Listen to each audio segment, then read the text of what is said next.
"You picked the wrong bank," I said to the man, pointing a snub-nosed revolver in my face. "Shut up. You think I won't blast you? I'll f***ing blast you, buddy," he said. "Now get out from that fancy office of yours and come sit with the others." I stood up from my desk, hands up, and looked hard at the man.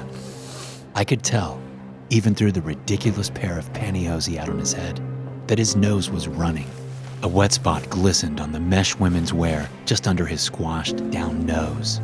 The man didn't seem to notice because he never sniffed. He just let it run. There were 2 other robbers, each with a different handgun. One of the weapons looked like it had last been fired during World War II. All 3 men wore tattered and stained clothing. Their leader, the guy ushering me out of my office and getting me to sit in front of the teller booths with the other employees, had a bright red flannel shirt on. Very subtle. If these men had been professionals, I would have thought that the ratty clothes and even the heavy smell of body odor emanating from them were parts of their disguises. But the fact that they were robbing this bank told me that they weren't pros. Pros would know to stay away from this bank. No, these men were desperate addicts. They were about to get a very rude awakening. "Who's the manager?" the leader said. I raised my hand. "Get up," he said, even though he'd just made me sit down. I got up. "Is there anyone else here?" He asked. "That depends. You mean employees?" I asked. "Don't fucking get smart with me, Mr. Manager. Employees, customers, your fucking whore of a daughter. Is there anyone else here?" "I don't have a daughter." The man's eyes shifted behind the pantyhose. His 2 buddies were fidgeting behind him, knowing that this was getting out of control. I didn't want to push them too far, not yet. I looked around at everyone. "No, I don't believe there's anyone else here, unless a customer ran in the back when you fellas came in." "Nobody ran in the back," the leader said. "Now, take me to the vault." I nodded and turned, walking back behind the teller booths and through a code-locked door. The leader followed, gun held just behind my head. When we were alone in front of the vault, I turned to him. "You can leave now, and you won't be hurt. I won't even call the police. But the moment you take the money from the vault, I can no longer guarantee your safety." "The fuck you gonna do, Grandpa?" he said, although there was no venom in his voice. Maybe he'd felt the change in the air. I certainly had. "This is the ATC Savings and Loan," I said. "Do you know what the ATC stands for?" "Does it matter? The only thing I care about is the cash in the vault. Do you have cash in the vault?" "Yes, of course," I said. "Good. Open it.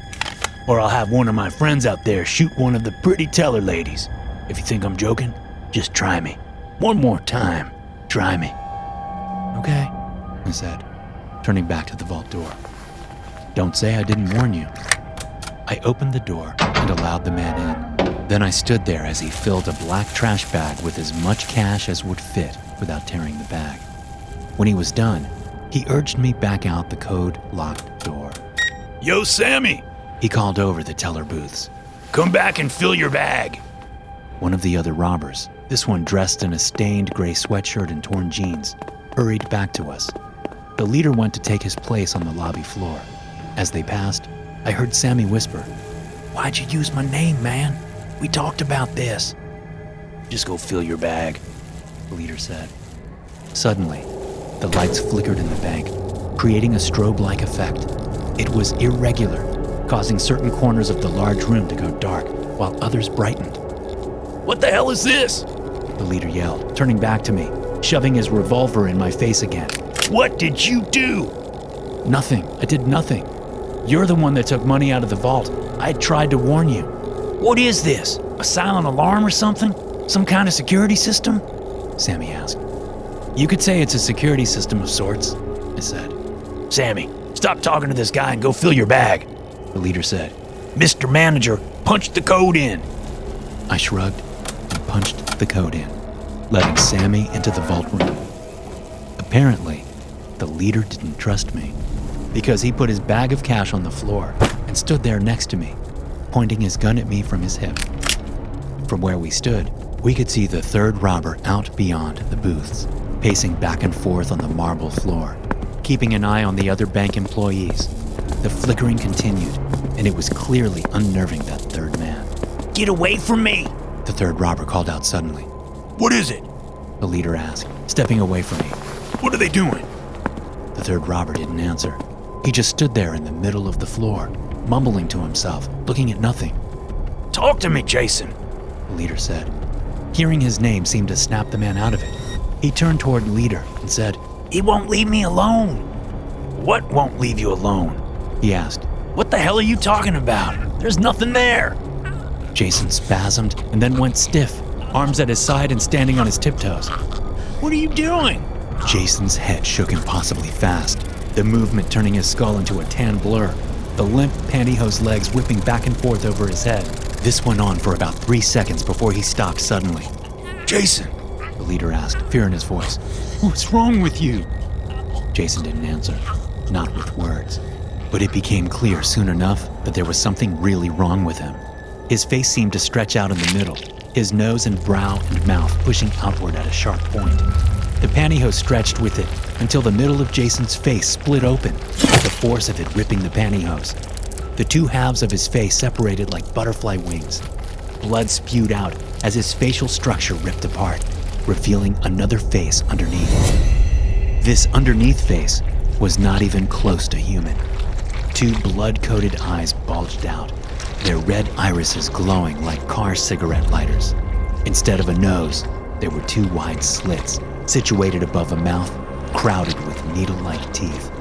It was a scrunched-up face, but it seemed to expand as it moved out of Jason's skull, protruding forward, staring at the leader. The leader screamed and raised his gun, firing at the demonic figure 3 times. None of the shots even came close. Black tentacles shot out of Jason's hands and feet, causing him to drop the gun he'd held in one hand. He launched into the air and stuck to the high ceiling with the slimy black tentacles, those terrible eyes never leaving the leader's face. He scurried along the ceiling toward us, and the leader fired 3 more times, emptying his gun. Sammy rushed out of the door to the vault room with a half-full bag of cash. Before he could get a word out, he spotted the thing on the ceiling and screamed. He dropped his bag of cash and vaulted over one of the teller booths. He stumbled on the other side, but kept his balance as he ran for the doors. He pushed and pulled on each of the 4 front doors, glancing over his shoulder at each one. Meanwhile, the leader took off, leaving his own bag of cash behind. He joined his friend at the doors, but none of them would open. When they realized that there was no way out, at least not there, they turned around. What had once been Jason scurried along the ceiling toward the 2 men, who stared up at him in shock. The demon dropped down and onto Sammy, clamping onto the man's face with those needle-like teeth, wrapping his limbs with those black tentacles. The leader backed away slowly, as if afraid a quick movement would bring the demon's attention to him. Sammy screamed as much as he could before the creature ripped off his face with its mouth. It then pulled all of Sammy's limbs off at once with its powerful tentacles. The leader ran back into the middle of the lobby, scooping up the gun Jason had dropped during his transformation. He then ran up to the tellers, who had been sitting where they'd been told, watching the terrifying scene play out. He yanked a pretty girl named Selena up from the floor, putting the barrel of Jason's old Ruger pistol to her head. Let me out of here, man, he said to me. Keep that thing away from me. Still standing behind the teller booths, I looked beyond him to see the demon tearing Sammy apart, bit by bit. I don't think you need to worry about that one for a little while, I said, coming around from behind the booths, a small smile on my face. Just let me out, man. I'm not taking any of your money. It's all in those bags back there. It's too late, I said. I gave you ample opportunity to leave, but you didn't. You did this to yourself. Just let me go or I'll kill her, he said. If he had noticed Selena's utter calmness and the blank expression on her face, he didn't show it. I smiled wider. Have you figured out what ATC stands for? Or what makes this bank different from other ones? Just cut this shit, man, he said. I'll kill her. I swear to God I will. That made me smile even wider. Swearing to God will do you no good here, not in this place. This is the Antichrist Savings and Loan. Not only do we serve a unique clientele, but, as you've seen, we have a unique security system. I paused, turning my smile to Selena. And we have very unique employees. The leader's face fell under the ridiculous pantyhose mask, and his gaze went from me to Selena. The pretty young woman's head twisted impossibly around to look at the leader, giving him her best "Welcome to ATC Savings and Loan" smile. But her smile didn't stop. It kept going, stretching up past her temples while Leader stood there in horror, his left hand still on her shoulder, right hand still holding the seemingly forgotten gun. Selena's face hinged open where the gruesome smile stopped at her forehead. Her human face flipped up, revealing a spiral of undulating teeth behind it. Since her body was still facing the other way, her arms shot backward, grabbing the leader and pulling him into an embrace against her back. He screamed and struggled as that gaping maw of moving teeth settled on his face like a buzzsaw. When she was done with him, she let his headless body fall to the floor, then untwisted her head and popped her arms back into their normal sockets. "Great job, everyone," I said. "Lots of excitement for one day. But we still have a bank to run. Let's get this cleaned up." The employees got to work cleaning up the messes. I watched with the pride of a man who knows how to run a well-oiled team. "Oh, and before I forget," I said, "the Dark Lord has graced us with another excellent addition to our team. Let's welcome him with warm wishes of more carnage to come." Everyone paused what they were doing to welcome the demon who had inhabited Jason's body. The demon stopped gorging itself on Sammy's left leg to wave a tentacle in thanks. "See? I told you," Mike says. "Right on time." I nod, keeping my eyes on the headlights as they pause at the end of the driveway. Then they swing out into the winding woodland road, heading away from us. Mike and I sit in the woods across the road and down about 30 yards from the driveway. The thick bushes and the cover of darkness make it impossible for anyone to see us unless they're looking. Our truck is parked a mile down the road on a seldom used turnout. It's probably a driveway that never got finished because it leads a little way into the woods and just stops. Each time we've come up here to case the house, we've used the turnout. And we've used darkness in the woods to our advantage, walking the mile up here in the woods parallel to the road, even though it was slow going. It isn't our first home robbery, and hopefully, it won't be our last.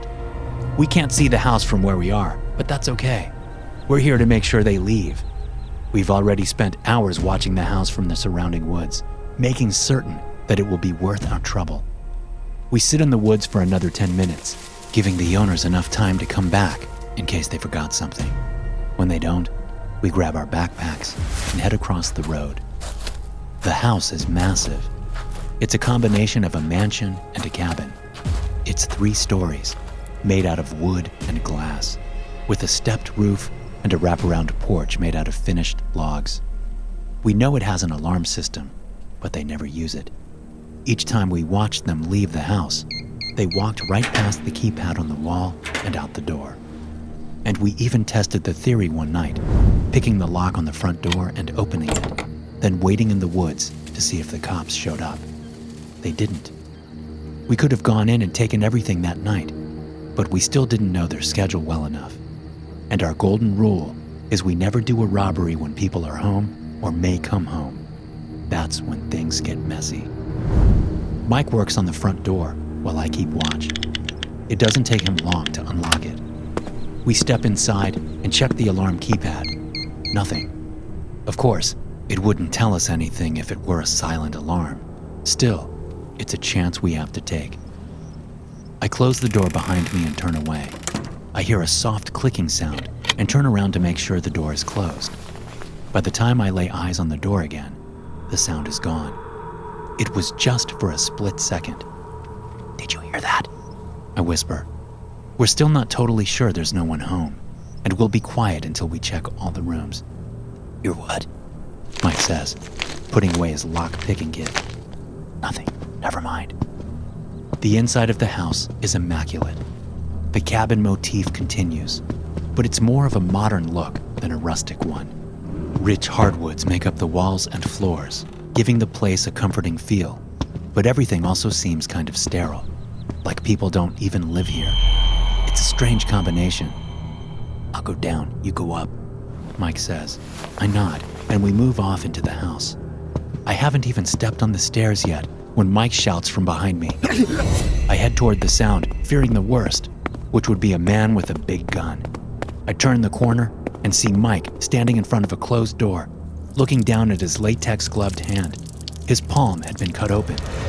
What the hell happened? I ask, seeing that it's a fairly deep cut. I don't know, He says. Alls I did is touch the damn doorknob. What? I say, bending down to inspect the knob for a jagged piece of metal. It's not a smooth, one-piece doorknob. It's got lines and designs in it, making it look fancy, but I see nothing sharp. You gonna be okay? I ask. You want to go get stitches or something? No way, He says, taking his backpack off. just grab me my spare shirt out of there. I dig around in his backpack, pulling out a t-shirt and handing it to him. He rips a strip off of it and wraps it around his hand. My favorite shirt, He says, shaking his head. I help him bind the cloth around the cut. You want me to open the door for you? I ask with a smile. Fuck off. He says, using his other hand to open the door without any issues. I laugh, heading back over to go upstairs. I get to the stairwell, taking 2 steps before a terrible pain erupts on the outside of my right foot. I scream, looking down to see that my 2 little toes on that foot have been chopped off, along with that portion of my shoe. What the fuck? I yell, stepping back and then falling on my ass at the bottom of the stairs. I grab my foot in both hands, looking in shock at the bloody nubs there. Mike appears from around the corner, stopping short when he sees my toes on the second stair. There was nothing there, I say. I didn't see anything. Suddenly, a little panel on the face of the bottom stair opens up. Out comes a knife and a little torch on mechanical arms. The torch clicks, lighting automatically. Its blue-white flame heating the top 3 inches of the knife to an orange glow.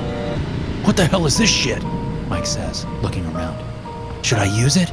I ask, clenching my jaw against the pane. My foot still bleeding like a bitch. I don't know, man, He says. We're pretty far from a hospital. I growl, reaching forward to yank the knife from its little arm. I put the orange tip to my bloody nubs, screaming as it burns the flesh there, cauterizing the wound. I slam the knife down on the floor, cursing. Mike heads back toward the front door. He reappears a moment later. I can't unlock it, He says. It's stuck or something. I think of the little click I heard just after I closed the door. Who told you about this place again? I ask him. That guy, Caesar. And how did he hear about it? I don't know, man. Mike says. I don't ask him where he gets his information. Alls he said is that they had a bunch of jewels and shit here. Jesus, this is a fucking setup, man. No way. How could it be? I mean, why? Mike says. I don't know, but normal houses don't cut your fucking toes off when you walk up the stairs, or give you the tools to cauterize the wound afterward. All right, I get it. We just need to get out of here, that's all. Funny, I say, adrenaline building up in my bloodstream. I just thought you were a little bitch for getting cut on the doorknob. Turns out this place is deadly. I laugh shakily, but it's clear that Mike doesn't find it nearly as funny as I do. He walks gingerly away from the staircase, toward a doorway that leads to the kitchen. I can see the sink and some cabinets from where I sit on the floor, still clutching my foot. He places one hand against the door jamb, leaning cautiously into the kitchen to look around. In the blink of an eye, something shoots out of the other side of the door jamb, something shiny and metal and sharp. Mike senses this movement and pulls his head back just in time, but he doesn't get his hand out of the way, and the door-sized blade slams into the appendage, slicing his hand in half just behind the 4 fingers. He stumbles back, mouth and eyes wide, staring down at his bloody half hand. Mike! I scream at him. He's backing up right into me, and I'm trying to get him to stop, but he doesn't. He's too focused on his gruesome injury. I squirm to move out of his way, still screaming his name, but I can't move fast enough. He trips over me and falls butt first onto the second stair. I hear the low hum of the saw mechanism as it comes out of its hidden panel. But the sound that's more apparent is the wet rending of flesh as the blade rips into Mike's ass. He screams, rolling on the stairs. Somehow, he stands up, limping and bleeding severely from his 2 major wounds. He walks a few paces, blood pouring out of him as if he's a broken faucet, then falls flat on his face. "Oh, fuck," is all I can think to say. "Mike! Mike!" Mike's dead. Or if he's not, he will be soon. But I'm not, and I'm still trapped in this death house. I sit on the floor, unmoving for a long time, thinking. The front door is locked. The kitchen is a no-go. In fact, going through any doorway is probably a bad idea. Finally, I come up with a plan. It's not a good one, but it's all I've got. I crawl over to Mike's body. I try to drag him toward the stairs, but he's just too heavy. I can barely move him, and I certainly won't be able to take him up the stairs, using him as a test dummy of sorts to locate all the traps. So instead of using his whole body, I decide to do the next best thing. I use his leg. The saw that came out of the stairs already did most of the work for me, slicing deep into the back of his right thigh. Luckily, I still have the cauterizing knife nearby. It takes me about an hour and 2 vomiting spells to get Mike's leg off. Using his leg as a tester, I find that 3 different stairs have hidden blades in them. At the top of the stairs, a dart shoots out of the banister and into Mike's leg. I probably would have fallen backwards down the stairs if I'd been hit with the dart, and that would have been it. There's a wide open room at the top of the stairs with windows facing a sloping awning over the wraparound porch outside. I'm amazed to find one window that opens onto the roof. I take Mike's leg with me, testing the steps ahead of me as I move toward the edge of the roof. Below me, there's the well-kept lawn of the backyard. If I can just make it down there, I'll be home free. It's about a 10-foot drop, no problem. I leave Mike's leg on the roof. I have no more need for it. I think about how I'll land to try and protect my wounded foot.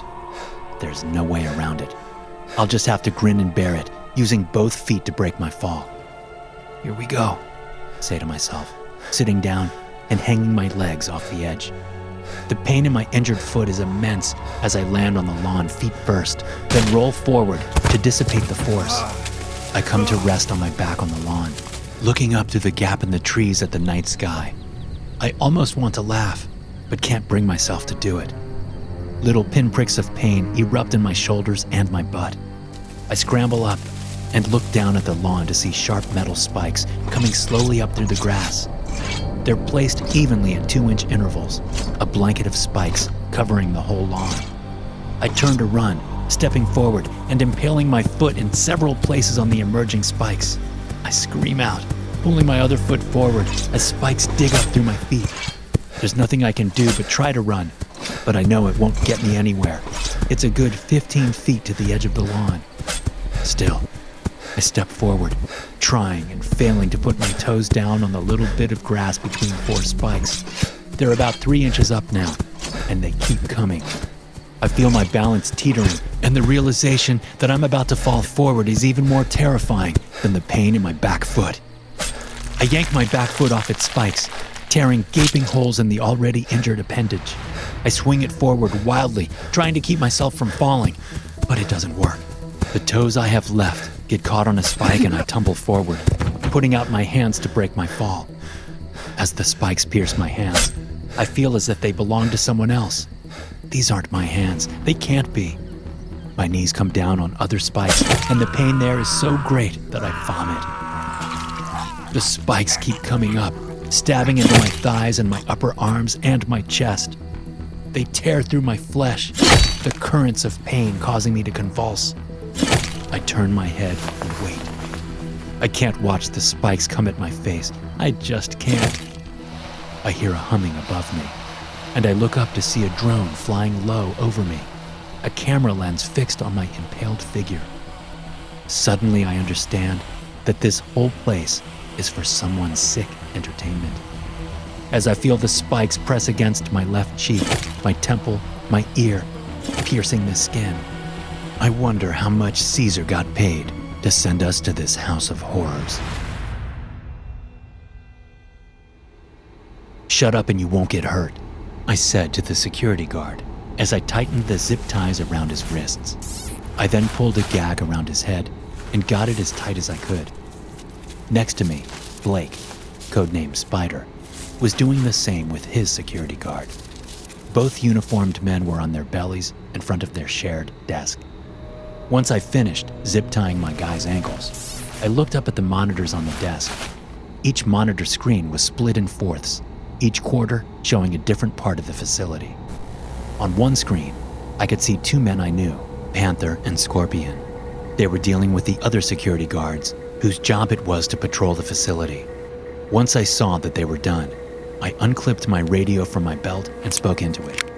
"All clear, come on in." Copy that. Gator said over the radio.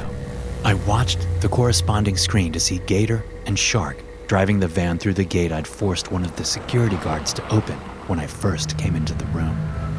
They parked the van near the main entrance and got out, opening the back doors of the vehicle and pulling out a large black case on wheels. I wondered briefly what was inside the case, but supposed I would find out soon enough.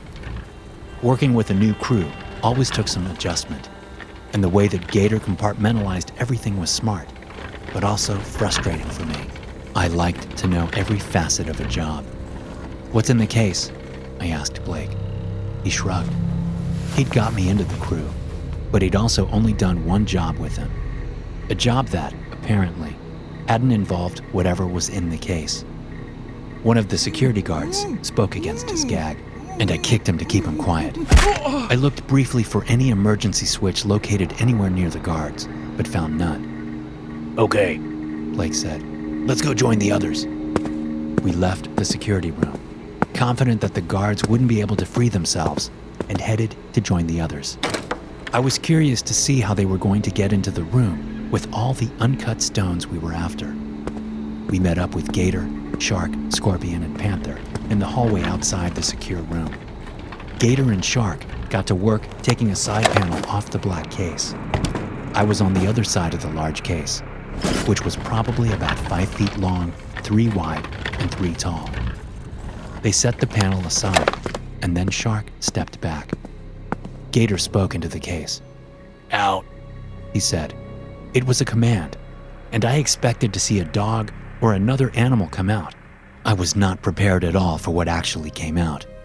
At first I thought it was some kind of deformed, hairless monkey, but I quickly realized it was a small child whose legs had been removed at the knees and the left arm at the elbow. The boy got awkwardly out of the case, walking mainly on these 3 amputated appendages, using his intact right arm mostly for balance as he moved.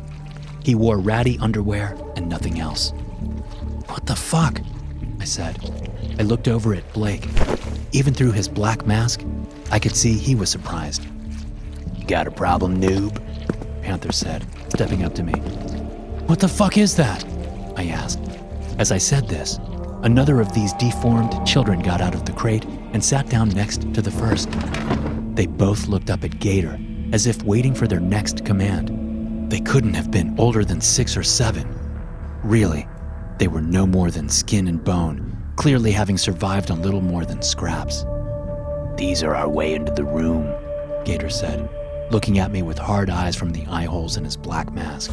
We all had masks on, and I'd never seen their faces. They'd never seen mine, either. That's the way they wanted to do things, and I was fine with it. But now, I wasn't so sure about this job. Things had changed. "In other words," Gator said. "these are how you're going to get your $500,000 cut." "What? Do they go through the vents or something?" I asked. "That's right," Gator said. "This isn't the movies. Vents can't fit a grown man, not even close. So these guys will go in there and then open the door from the inside." "They can do that? Don't they need a code?" "Yes, they do.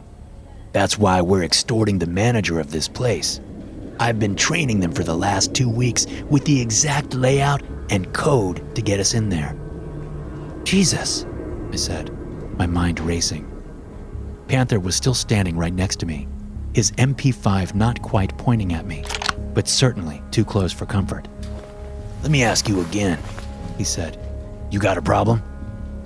Blake shook his head slowly, warning me. No, I said. It's just a shock, that's all. I didn't expect them. They're kind of freaky looking. Can we get on with the fucking job now? Gator said. Is that okay with you? Yeah. Sorry. Go ahead. Shark pulled a stepladder out of the crate and set it up under a small vent grate. He got to work unscrewing it. It certainly wasn't big enough to fit a man, and it even looked tight for these small children, even with a significant portion of their body mass gone thanks to the amputations. Gator stood, watching Shark. The two children sat in front of the man, waiting. Panther and Scorpion stood near me and Blake, still on alert. Once Shark was done, Gator spoke in low tones to the children. They listened with rapt attention until he was done. Then they scrambled up to Shark, who lifted them one at a time up into the vent. Once they were in, we headed down the hallway, turning the corner and stopping in front of the door that Gator had trained the children to open. Now that the prize was in sight, Panther's attention wasn't only on me. Slowly, I stepped back so I could see the whole crew in front of me. I rested my hands casually on my Beretta PMX submachine gun, and I stood there listening hard for the sound I assumed the door would make when it unlocked. Sure enough, a clicking sound came from the door. I was ready for it. I clicked my safety off at the same instant and pulled my trigger, spraying the hallway with bullets fired from the hip. The men jerked in surprise as the bullets punched into them. Blood splattered the walls. The smell of gunpowder filled the hallway. I stopped firing, my clip empty. The big metal door swung slowly open on its hinges, revealing the two children where they perched, staring unseeing at the carnage in the hall. The first thing I did was step over to Blake. "Sorry, buddy," I said, looking down at him. He was dead. I felt bad about it, but he'd been right in the middle of the rest of them, and it wasn't like I could warn him. Killing the others was something that needed doing. I had no regrets about them. "Come," I told the children. They didn't move and just looked up at me. "Come on," I said, opening the door all the way, pushing Gator's body aside with my foot as I did so. They didn't want to move. So I ran back down the hallway and grabbed the crate, wheeling it around the corner. I asked them again, gesturing at the crate. When they refused a third time, I grabbed them one at a time by their little necks and threw them into the crate, putting the panel on again when they were in. I then loaded up the stones in my bag and wheeled the crate back to the van. It was tough to get it in without a second person, but I managed. I headed back into the facility and got the keys off of Gator's body. Not only had I made a ton of money, but I also managed to snag myself a couple of kids who would make me even more. Sure, eventually they would grow up and would have to be discarded, but until then, I could make millions. Thanks for listening. If you enjoy these stories, be sure to subscribe to the podcast and check out some more of my episodes here.